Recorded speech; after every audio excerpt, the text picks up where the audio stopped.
आणि आपल्यासोबत पुण्याचे काँग्रेसचे आमदार रवींद्र धंगेकर देखील आहेत। धंगेकरजी, कोर्टाचा हा निकाल आलेला आहे। बार सुधारगृहाच्या कस्टडीतून तात्काळ पुणे पोर्शे कार प्रकरणातला जो अल्पवयीन आरोपी आहे त्याला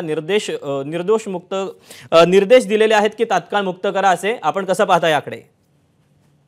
याच्यामध्ये हा तपासामध्ये पहिलीच पोलिसांनी चुका केल्या होत्या आणि त्या चुकीचा परिणाम पोलिसांना भोगावा लागलेला आहे आणि पुणेकरांना भोगावा लागलेला आहे। त्यानंतर त्याच्यामध्ये दुरुस्ती करताना नंतर परत त्याच्यावर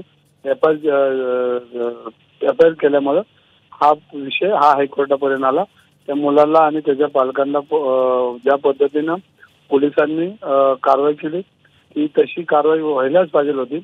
आज कोर्टाने काय निरीक्षण त्याच्यावर करून त्याला जामीन दिला याची काही पूर्ण माहिती घेतलेली नाही, पण त्याच्यामध्ये काय त्रुटी असतील तर पोलीस आजही त्याच्यामध्ये अपील करू शकतात आणि त्याच्यावर पोलीस बोलू शकतात।